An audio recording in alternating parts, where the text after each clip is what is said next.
जिस आदमी की स्टोरी मैं अभी तुम्हें सुनाने वाला हूँ, ये आदमी जंगल से जिंदा तो निकल आया, पर उस रात जो उसने देखा वो आज तक किसी को नहीं समझा पाया। जब रेस्क्यू टीम ने उस आदमी को जंगल से बाहर निकाला तो उन्हें लगा कि ये नॉर्मल मिसिंग पर्सन केस है, लेकिन जब उस आदमी ने कहा कि तीसरी रात को चीज मेरे साथ बैठी थी, तो पूरी रेस्क्यू टीम चुप हो गई, क्योंकि उस रात जो उस आदमी के साथ था वो कोई इंसान नहीं था। ये स्टोरी गवर्नमेंट रिकॉर्ड्स और रियल फील्ड रिपोर्टर्स पर बेस्ड है। इस आदमी का नाम था राघव, एज 32 साल।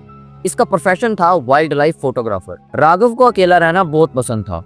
उसे जंगल का शोर शहरों के शोर से ज्यादा अपना लगता था। उसका मानना था कि जंगल बोलता है, बस सुनने वाला चाहिए। 2021 में राघव ने एक डिसीजन लिया। वो रिस्ट्रिक्टेड फॉरेस्ट जोन के अंदर जाने वाला था। इंसान की सबसे बड़ी बेवकूफ़ी है कि जहां जाने के लिए मना किया गया हो वो वहां जाने की जरूर ट्राई करेगा, और यही किया राघव ने। फॉरेस्ट के एंट्रेंस पर वार्निंग बोर्ड्स लगे हुए थे, नो एंट्री आफ्टर सनसेट, मतलब शाम होने के बाद वहां जाना सख्त मना था।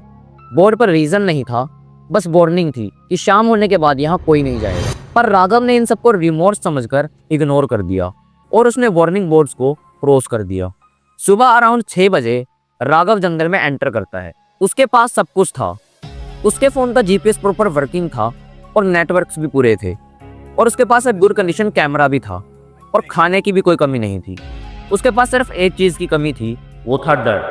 पहले 6 घंटे सब नॉर्मल था, बर्ड्स की आवाज, हवा का शोर और सिर्फ उसके फुटस्टेप्स। शाम को 5:40 के अराउंड अचानक जीपीएस सिग्नल चला गया और उसके कंपास की नेजल भी कांप रही थी।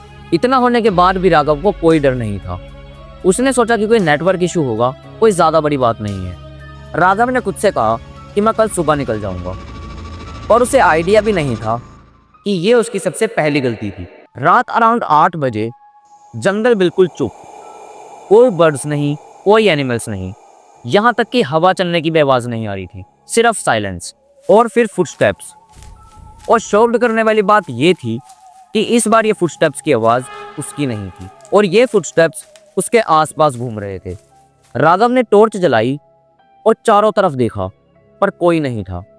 जैसे ही राघव ने टॉर्च बंद की, उसको एक आवाज आई, जैसे कोई उसके कान के पास सांस ले रहा हो। अब राघव को डर लग रहा था, पर फिर भी वो अपने मन से कह रहा था कि शायद कोई एनिमल होगा। लेकिन एनिमल आवाज करते हैं पर सांस छुपा कर नहीं लेते। उस रात राघव सो नहीं पाया। उसे कभी कुछ तो कभी कुछ फील हो रहा था। जैसे तैसे करके उसने वो रात काटी और सुबह हुई। सुबह होने के बाद जब वो अपने टेंट से बाहर निकला तो उसे कुछ फुटप्रिंट्स दिखे, पर वो फुटप्रिंट्स ना किसी ह्यूमन के थे ना किसी एनिमल के। उस फुटप्रिंट्स में उंगलियां बहुत लंबी थी और हील बिल्कुल नहीं थी। राघव ने कैमरा चेक किया तो सारी फाइल करप्टेड थी, सिर्फ एक फोटो बची थी। उस फोटो में जंगल था, डार्कनेस थी और एक ब्लड शैडो थी। शैडो लगभग 7 फीट लंबी थी। तीसरी रात राघव ने डिसाइड किया कि आज मैं यहाँ से भाग जाऊंगा। रात 2:17 के अराउंड उसके कान के बिल्कुल पास एक आवाज आई, राघव। प्रॉब्लम ये थी कि उसने किसी को अपना नाम नहीं बताया था, और वो आवाज बिल्कुल उसी के जैसी थी।